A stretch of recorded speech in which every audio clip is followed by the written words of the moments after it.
Okay. I want to put my questions in context, if you don't mind. I don't believe that Ireland is a neutral country within the internationally accepted meaning of the word. Neither is it a non-aligned country, as it has never joined the associated itself with the non-aligned movement, which consists of 120 member countries. My personal wish is for Ireland to be, for the first time since independence, to become a truthful, honourable and military resource neutral state, similar to the only two remaining true European neutral states, Austria and Switzerland, and the former neutrals of Finland and Sweden, who left neutrality in 23 and 24 respectively. The Hague Convention 5, respecting the rights and duties of neutral powers, was signed on the 18th of October 1907. The Convention codifies the obligations of countries declaring themselves to be neutral.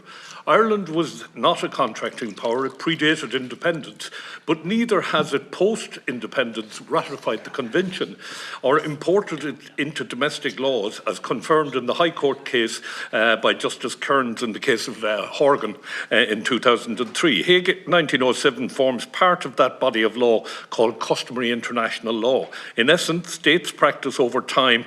I'm sure you'll agree with that one, Professor Murphy. Article 22 of the said convention states, and I quote, "No signatory power may adhere to the present convention." Further, Article 22 states, "The powers which desire to adhere notifies its intention in writing to the Netherlands government, forwarding it to the act of adhesion, which shall be deposited in the archives of the said government." At the beginning of the Second World War in 1939, there was a government in the Netherlands. Ireland could have submitted its neutrality intent. It did not, and to my knowledge, it has not at any stage ever declared its neutrality. So I ask the following questions. Firstly, is Ireland a neutral country in the context of customary international law? And if you believe that it is, what are the tangible elements leading to any assertion of Ireland being a neutral country, other than the government stating that it was, without such an assertion being contested with empirical evidence? Secondly, if you believe Ireland is a neutral state, why is it that currently Austria and Switzerland, and up until recently Finland and Sweden, pursued their neutrality in a polar opposite way to the way Ireland has its alleged neutrality? And thirdly, Article 2 of the Hague Convention 1907 states, and I quote, "Belligerents are forbidden to move troops or convoys of either ammunition or war supplies across the territory of a neutral power. Ireland's borders are land, at sea and in the air. In light of recent and ongoing opposition, political and media outcry of US military and US contracted aircraft passing through Irish airspace carrying munitions of war, how could Ireland, if it were to be actually a proper neutral state, comply with the requirements of international law on such issues with the historical and current dysfunctional state of the defence forces?" Next, does any country, neutral or neutral country, have a triple lock? And where does this leave sovereignty? Your thoughts I would be interested on in increasing the ceiling from 12 to 50 troops before the triple lock applies. Your thoughts on adding new permitted activities abroad by our troops or our defence forces, and here I'm specifically speaking about counter-narcotics, evacuation operations and protection of our embassies and diplomats overseas. I do believe there's a lot of common ground in what has been submitted by you, and I am not arguing the government's case in the case of triple lock. However, I don't see a relationship between triple lock and neutrality of any sort. So I'd be interested to know, because you did advert to constantly to UN Security Council. So I'm wondering where it leaves us with Article 52 of the UN Charter. Because as you're aware, with Article 52, you can have regional organisations set up their own. And finally, the last question is, Ireland has decided, as you pointed out in your submissions, to opt out of any European military arrangement. Should the European Union decide to opt out of any protection of Ireland? It's only fair. One side does exactly what the other side does. I'm sorry, there's a lot of questions there, but I've got 7 minutes. I needed to get them in. Thank you. It leaves 2 minutes, so I don't know, can the speakers do a miracle with loaves and fishes with those questions now, to be honest? But is there any particular speaker you wish to address those? Do you wish all 3 speakers to? I'm quite happy for any one of the members to reply to either or all questions. Okay, grand. So look, we might start left to right. So Professor Murphy, and if you can take kind of roughly, I don't know, 50 seconds to a minute to reply. So thanks for the series of questions, Senator. It might surprise you that I agree with you that we're not, in terms of international law, we do not fulfill the obligations of a formerly neutral state. But at the same time, I would argue that it has been government policy that we are militarily neutral or militarily non-aligned. And it is the prerogative of every sovereign state to decide on its own policies. They don't have to meet some kind of international definition. And I consider that we have compromised our military neutrality by arrangements, very close arrangements with NATO, Partnership for Peace, etc. But I think that the removal of the triple lock is very significant because it's essentially going to remove something that's been in place for decades from the very beginning. And this was discussed in great detail in the Dáil back in the 1950s and 1960s. We're removing the requirement for the UN to approve and give legitimacy to Ireland's participation in an international force abroad. By doing so, we're joining all those states that we're actually critical of that are rendering the United Nations dysfunctional, because we're agreeing to do something which bypasses the UN instead of working to make the UN more effective and try to bring the parties, that, you know, the major powers and others, to use the UN as the forum that it was intended for. So, I mean, a lot of the other questions that you put follow on from whether Ireland is neutral or not. And if you look at the voting record of Ireland over many years at the United Nations, especially in the early years, it was very much in favour of the so-called West. So I don't believe we are neutral in that sense. And our joining the European Union clearly established a pro-European, what I understood the European Union, for example, to have been in the early days, okay, it's based on economic prosperity and cooperation, but something which was motivated by after the Second World War as a peace project. And I'm afraid that the European Union is betraying its early values. I would especially cite, I'm slightly wondering now, but yours was a very broad question, so I'm trying to answer some of the issues.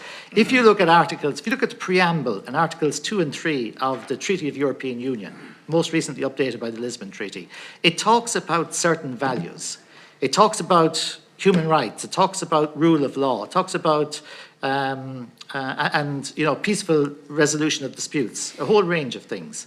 And if we permit our forces to be part of a European Union standalone force, I don't have confidence in our European partners to actually adhere to the values that are set out in that treaty. And I'd cite you just 2 simple examples. I don't want to get distracted on Gaza, but let me say, we might just allow a small bit of time for the other 2 speakers to make a contribution as well. Thank you. Yeah.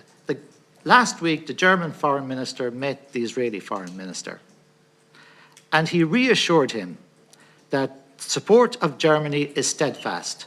We will continue to give you armaments as you need them. And the provision of armaments to the Israeli government was never in doubt. To me, that totally flouts the values that the European Union has set out for itself in its own treaties. And you can understand how I'm somewhat cynical then about some of the international projects of the European Union. Thanks. We've only time for just a brief contribution maybe from Dr. Devine and Professor Maguire, so maybe if you can... Thank you, Senator Craughwell, for your questions.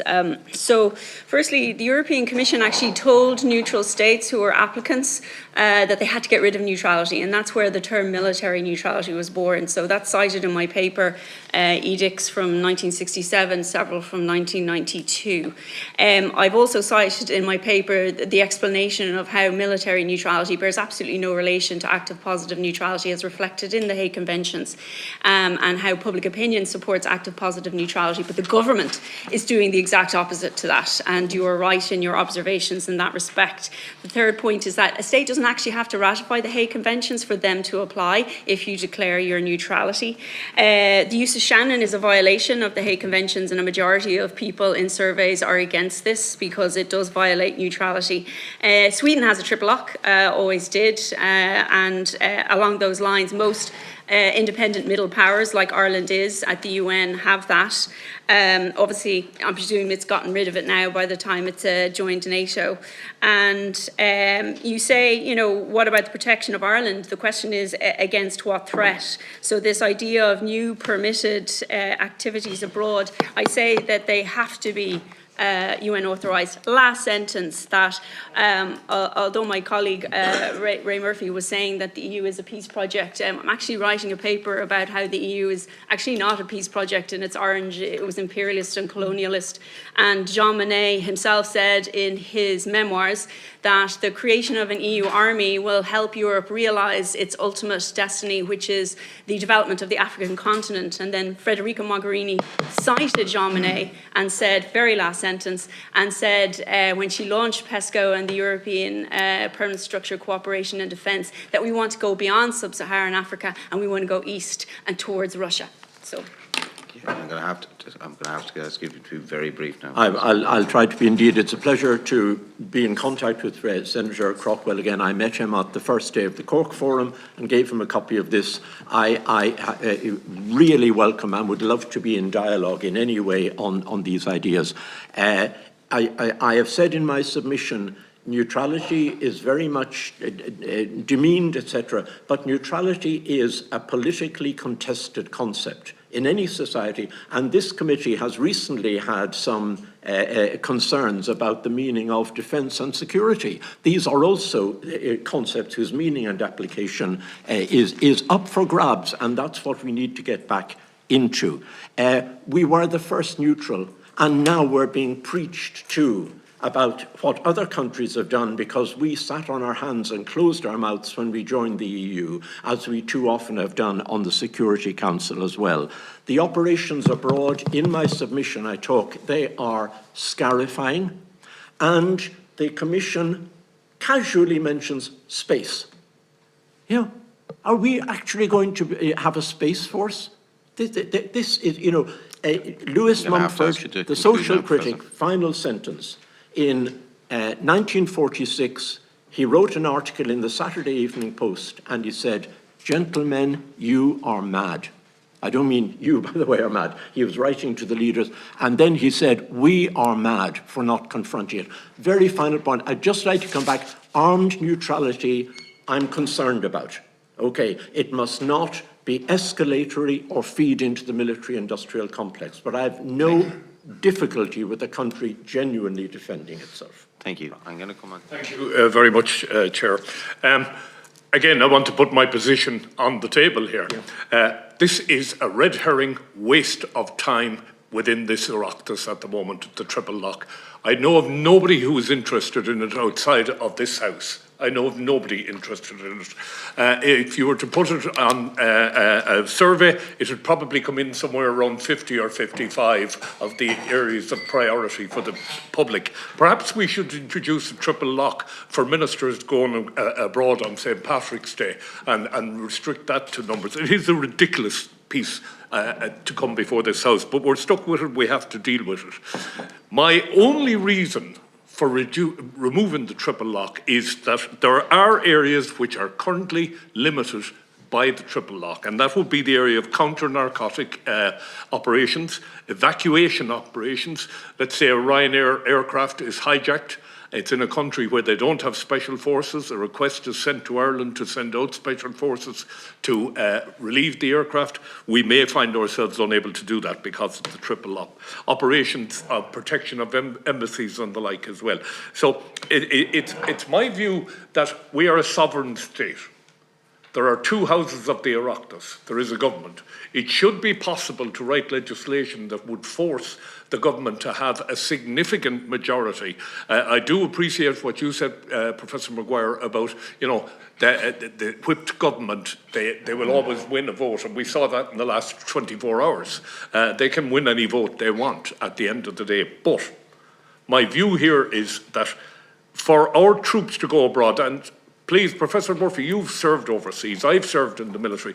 I know of nobody that says Ireland is great because they're neutral. We serve with the Poles, we serve with the Finns, we serve with all sorts of people overseas. So my key question here is, keeping the triple lock, how do we mount counter-narcotic operations, evacuation operations, and protection of embassies abroad?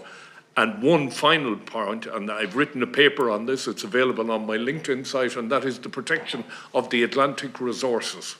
It is, the Atlantic resources are European resources, and with one ship we can hardly protect them, and we certainly can't protect anything up there. So if you'd start maybe, Professor Murphy, sorry about that. Okay, so yeah, thanks for the easy question, Senator. But I take it then, Senator, that you don't oppose the retention of the triple lock for participation in UN peacekeeping operations, or am I misunderstanding you? No, as I say, we should be talking about the real issues in defence, not the triple lock. So I have no interest in whether it's removed or whether it stays. Okay. So I must then apologise. I assumed that actually you were in favour of the legislation proposing its abolition. Well, in my view, the triple lock doesn't actually prevent Ireland from sending forces abroad to evacuate personnel. I think that that's permissible under current the legislative framework. It has nothing to do with seeking UN mandate or UN approval. It's completely separate and nothing to do. So I see nothing wrong, and although they're set out here, you know, to undertaking military close protection or military security and humanitarian tasks, as I understood the legislation, and my interpretation was that actually that's already permissible. It's just expressly incorporating it here, which for clarity is welcome. Okay, so undertaking, you know, the illicit drug trafficking by sea and air, international operations, that is potentially problematic, all right. And we have, for example, run into difficulties with the humanitarian mission in the Mediterranean. You know, when the Irish Navy was participating in rescuing refugees and those fleeing from countries where there are hostilities, etc., taking place. So, but that again, they found a way of circumventing that by entering into bilateral arrangements. So it's not actually threatened. There are ways and means of doing so. And I mean, you said to me, you know, that nobody really cares about the triple lock. Well, I just had a casual conversation with some people in a tent outside of Leinster House as I entered here this morning, and they care very deeply about it. And they represent a lot of people. You know, now I'm here as an individual. I'm not representing any group, and I'm not part of any group. And for the purposes of clarity, I might as well say that for every European treaty that has come before us, I have voted in favour. And not only that, but I've actually gone on occasions with a political party advocating for a yes vote. So I've never really been a strong Eurosceptic, but I've come to have to review some of those positions in more recent years. So, I mean, back to the basics. Irish forces have a long history, which I hope will continue, of participating in UN peacekeeping operations. To make that legitimate, to really make that important in terms of the maintenance of international peace and security, to follow with the long tradition of our foreign policy on disarmament and peaceful resolution of disputes, we should not embark on something which circumvents and avoids the United Nations. The United Nations is our best option for international peace, security, and for humanity in general. And so therefore, I think it's the forum where we should engage and seek to be as constructive as possible. And this particular period of, you know, during the 1960s, there were grave disputes taking place, as serious as now, within the Security Council, in particular over the UN peacekeeping operation in the Congo. But we overcame those difficulties. You know, life is cyclical. This period of terrible tension and disruption and conflict will ultimately come to an end. I hope that when that does happen, that the consequences won't have been terrible for humanity in general. But it's really up to states, middle power states like Ireland, to find common ground and fight for the values of the United Nations. Can I just interrupt you for a moment, of course. Professor? We are a sovereign nation. Yeah. We stand proudly amongst the nations of the world. There is no other nation has a triple lock. Surely to God, we can rely and trust the Parliament of the state to decide. I fully accept UN mandate, absolutely, but we do not need the UN to tell us where we can move our troops. And if you're interpreting that now as me being pro-removal of triple lock, no. I am agnostic on it. I see it as a red herring, but I am really concerned that the Parliament of the state is being overseen by other entities outside the state when it comes to our troops. And I think we should be able to draft legislation that would set the bar significantly high enough to protect the state. That's a reasonable position to adopt, Senator. I don't agree, and it's not that I don't trust the parliamentarians, but the very fact that we're having this discussion about the triple lock, which not that long ago the government gave us an undertaking that they would retain it, and if they were to dispense with it, it would be by means of a referendum. I rest my case. As do I. From Professor Maguire and Dr. Briefly, as I said, I'm neither a lawyer nor a parliamentarian. I cannot see that the UN is wrong in telling us that the UN Charter is an instrument of international law. If that instrument wants to save succeeding generations from the scourge of war and says there shall be no threat of force issued by any state without the authorization of the Security Council, I am quite prepared to see any sense of Irish sovereignty not being subservient to that, but being pooled in the one body that can save succeeding generations. So I'm proud of our identity, I'm proud of our independence, but I think they are in no way, as De Valera said, talking about it, in no way endangered by joining the UN. And if we're in the UN, which we are, I may be wrong. A lawyer may tell me the UN is not an instrument of international law, but the UN says it is. If the UN was of any value, we wouldn't have the conflict in Gaza today, we wouldn't have the conflict in Ukraine. The UN is a dysfunctional organisation which is dominated by superpowers. And that's a sad reflection on the organisation. Yeah, and there's Scaelela, Senator, which I've tried to argue in defending peace. There has been a process of undermining and scapegoating the UN. The UN has been sadly depleted. And don't take my answer. Erskine Childress III, he really tells us how the UN can be rescued and transformed. There has been a process of damaging. The United States are currently engaging with the Israelis with a view to reviewing the UNIFIL operation. If the United States, who pay 26% of all peacekeeping operations, if they decide they're removing the mandate for UNIFIL, the Irish troops will be home the following day. And that is the end of the UNIFIL operation, and they can then do whatever the hell they want in Gaza or anywhere else. Our troops will finish up having nowhere to go. And I go back to Article 52, and you've adverted to it yourself, Professor Murphy. Article 52 allows people to engage in peacekeeping on a regional basis at a regional request, providing the principles and policies of the UN are observed. So again, I'm going to move on, Senator. I'm agnostic on the triple lock. I'm going to move on. I'm going to move on there now because just I still have one or two indications.